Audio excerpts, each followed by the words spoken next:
1956 में दोस्तों के साथ लंदन में वॉर सिटी रेस्टोरेंट में एक सामान्य हैंगआउट के दौरान राजीव गांधी की नजर इटालियन ब्यूटी सोनिया एंटोनिया माइनो पर पड़ी और पहली नजर में राजीव को प्यार हो गया। I met Sonia for the first time in Cambridge. From the first time I saw her, I knew that, well, she was the girl for me, and then we fell in love. Sonia Cambridge में पढ़ रही थी और hotel में part time waitress के रूप में काम कर रही थी। राजीव ने रेस्टोरेंट के मालिक और अपने करीबी दोस्त चार्ल्स एंटोनी को सोनिया के पास जाने की व्यवस्था करने के लिए कहा। इसके लिए एक बड़ी रकम की मांग की गई और जिसे उन्होंने पूरा किया।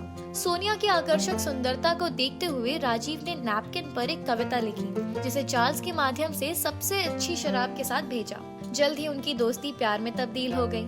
सत्यजीत रे की पथेर पांचाली फिल्म, जिसे युगल ने पहली बार एक साथ देखा था। यह जोड़ा प्यार में इतना पागल था कि दोनों ने अपने रिश्ते के बारे में अपने माता पिता को बता दिया।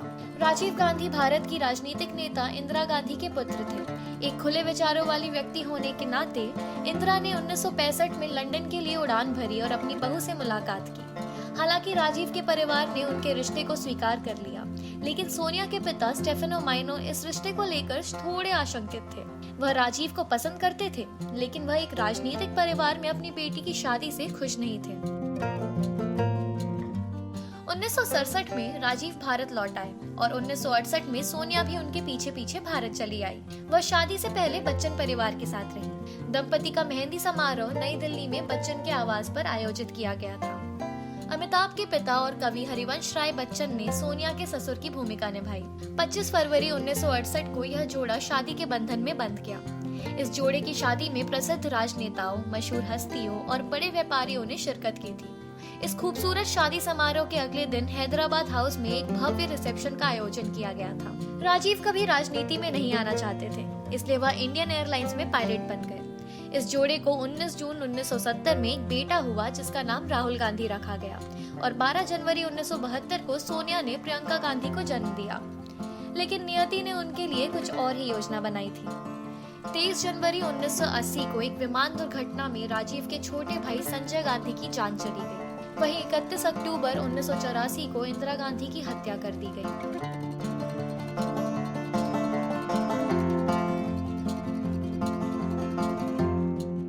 उनकी असामयिक मृत्यु ने राजीव को राजनीति में शामिल कर दिया। उन्होंने जल्द ही प्रधानमंत्री के रूप में शपथ ली और 1989 तक शासन किया।